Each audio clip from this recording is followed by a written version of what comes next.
ఓం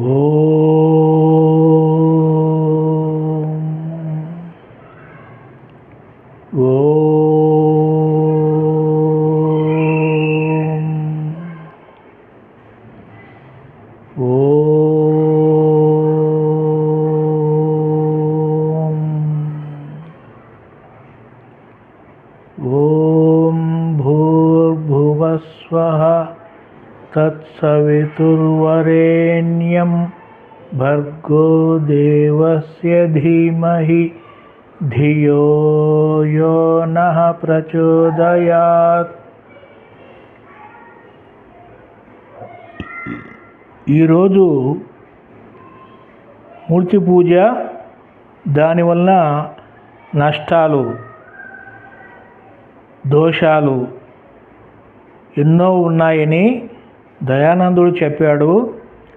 వాటిని చదువుతున్న పుస్తకంలో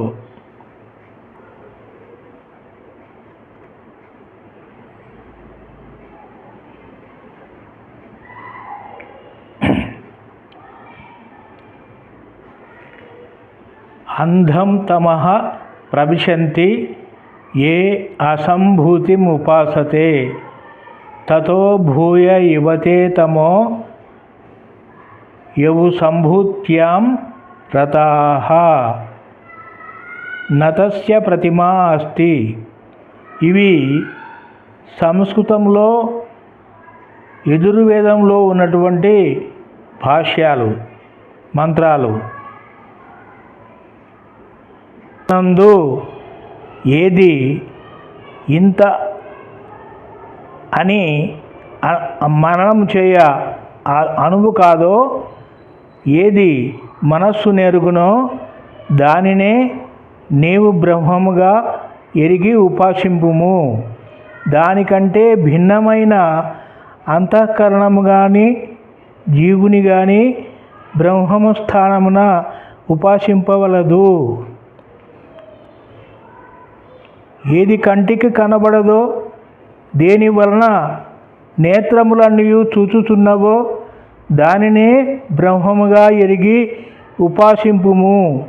దానికంటే భిన్నమైన సూర్యుని, విద్యుత్తును, అగ్నిని మున్నగు వానిని బ్రహ్మస్థానమున ఉపాసింపకుము. చెవితో ఏది వినబడదో, దేని మూలమున చెవి వినుచున్నదో దానినే నీవు బ్రహ్మమని తెలుసుకునుము, ఉపాసింపుము. దానికంటే భిన్నమైన శబ్దాదులను ఉపాసింపకుము. ఏది ప్రాణములచే చలింపజేయబడదో, దేని వలన ప్రాణములకు గతి ప్రాప్తించునో ఆ బ్రహ్మమునే తెలుసుకొని ఉపాసింపుము. దానికంటే భిన్నమైన వాయువును ఉపాసింపకుము. ఇట్లెన్నియో నిషేధములున్నవి. ప్రాప్తమునకు అప్రాప్తమునకు నిషేధములున్నవి. ప్రాప్త నిషేధము. ఒకడు ఒకనిచో ఒకచో కూర్చుండియుండ అతని నుండి లేపుట. అప్రాప్త నిషేధము. ఓ పుత్ర, నీవు దొంగతనము చేయవద్దు, బావిలో పడవద్దు, దుష్టుల సాంగత్యము చేయకుము, విద్యావిహీనుడవు కాకుము. ఇట్టివి ఎన్నియో అప్రాప్త నిషేధములున్నవి. కావున మనుష్యుల జ్ఞానమునందు పరమేశ్వరుని జ్ఞానమున ప్రాప్తమైనది దానిని నిషేధించుట అయినది. అందువలన పాషాణాది మూర్తి పూజ అత్యంత నిషిద్ధము. కర్మలు రెండు విధములు. ఒకటి విహిత కర్మ. సత్యభాషణాదులు వేదమున నిహితములై ఉన్నవి.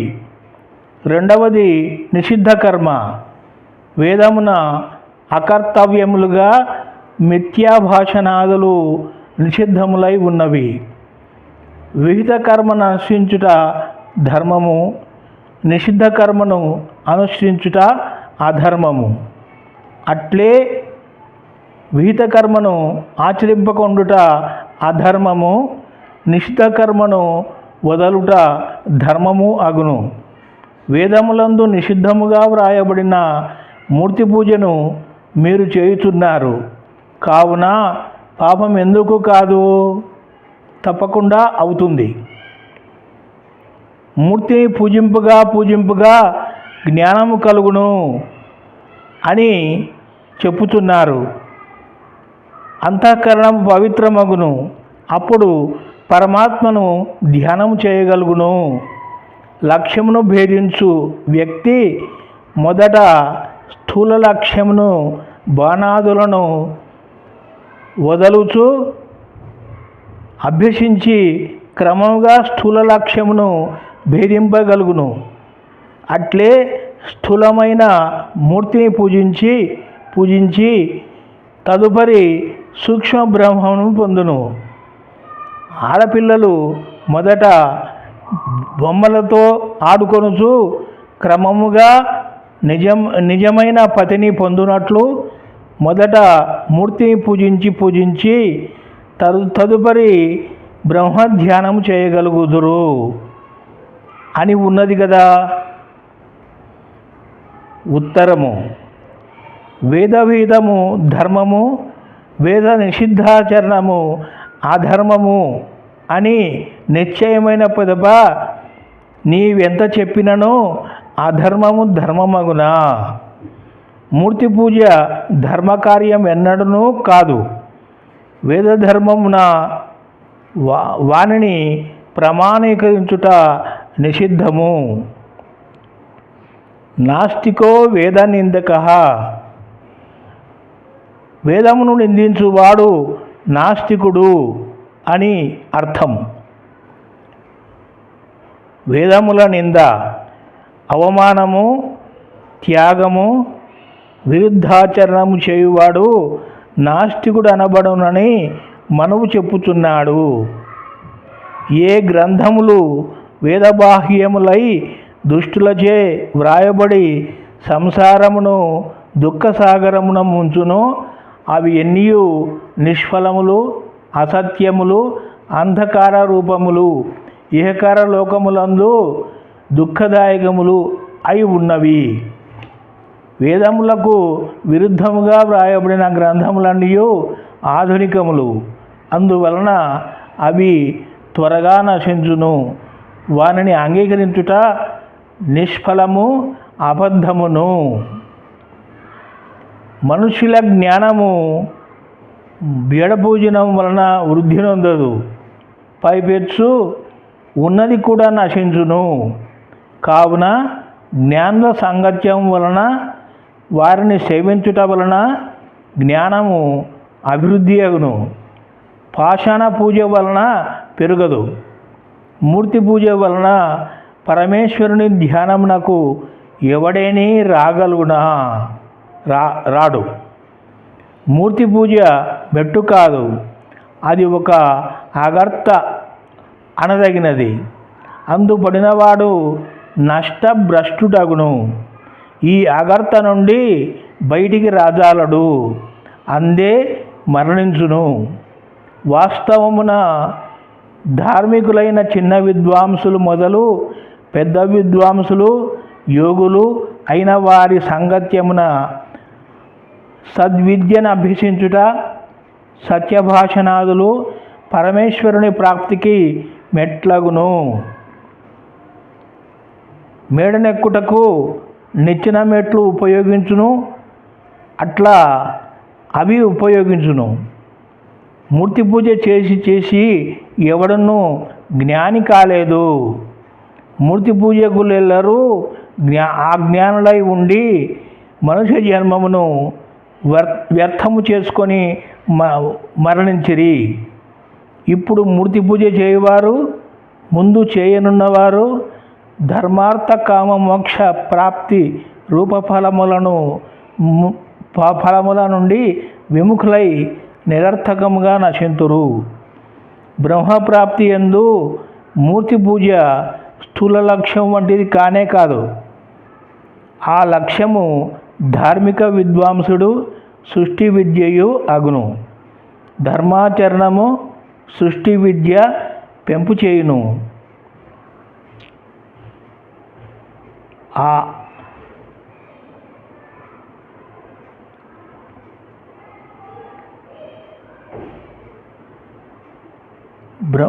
బ్రహ్మమును కూడా పొందును. మూర్తి పూజ బొమ్మలాట వంటిది కానే కాదు. ప్రథమమున అక్షరాభ్యాసము సుశిక్షను పొందుట బొమ్మలాట వలె బ్రహ్మప్రాప్తికి సాధనమై ఉన్నది. మంచి శిక్షను ఉత్తమ విద్యను పొందినవాడు సత్యస్వామియగు పరమాత్మను కూడా పొందును. సాకారమున మనస్సు స్థిరపడదు.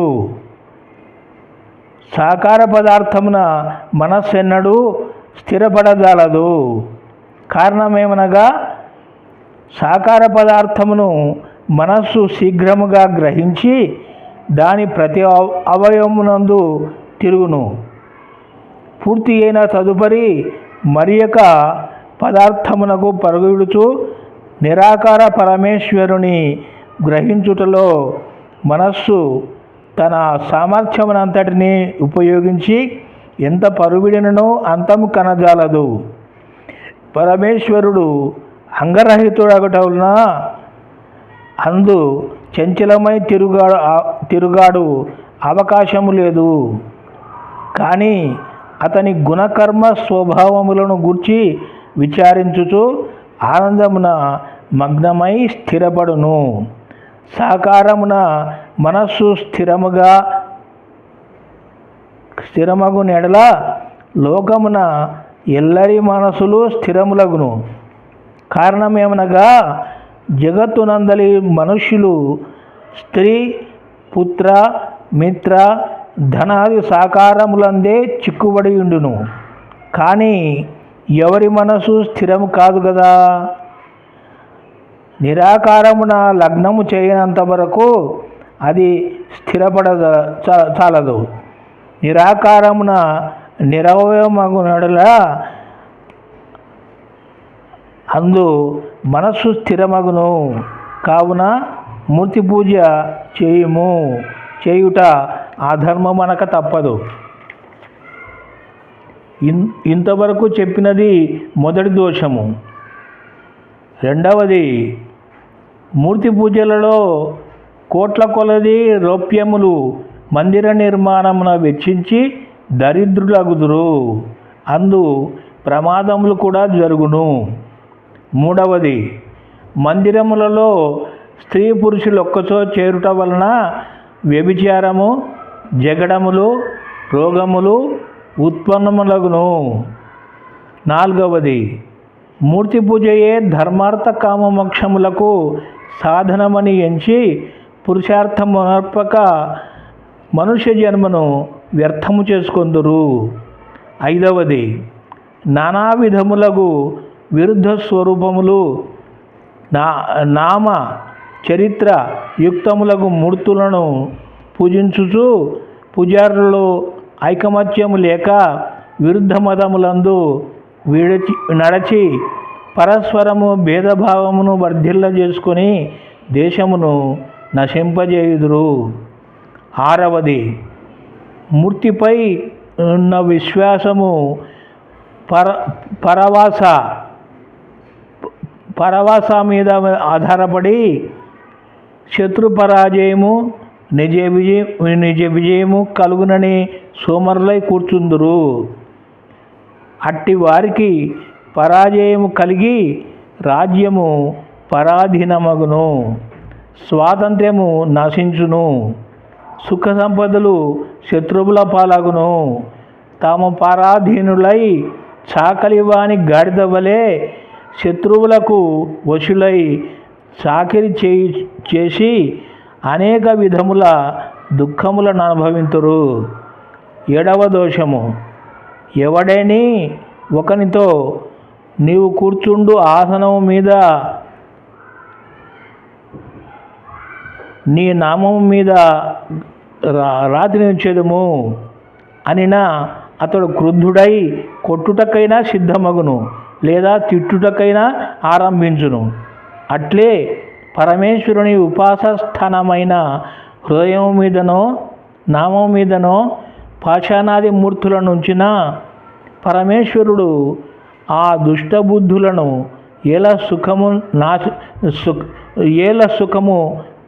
ఏల నాశనము చేయడు. 8. భ్రాంతులై మందిరమునకు దేశమునకు తిరిగి దుఃఖముల పాలగుదురు. సంసారమును పరమార్థ కార్యమును నాశనము చేసుకొందురు. దొంగలు మున్నగు వాని వలన పీడితులగుదురు, వంచకులచే వంచింపబడుదురు. 9. దుష్టులైన పూజారులకు ధనము దోచిపెట్టుదురు. వారా ధనమును వ్యభిచారమునందు కానీ, వేశ్య గమనాదులందు కానీ, జూదమున కానీ, కలహములందు కానీ, మద్య మాంస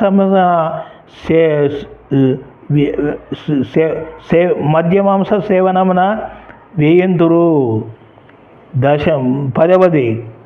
పాషాణాది మూర్తులకు మానమన్నలను నిచ్చుతూ, అంటే గౌరవించుతూ తల్లిదండ్రులను మాననీయులను అవమానింతురు. 11. మూర్తులను ఎవరైనా ఖండించినా, విరగగొట్టినా, దొంగిలించినా రొమ్ములు బాదుకొని ఏర్తురు. 12.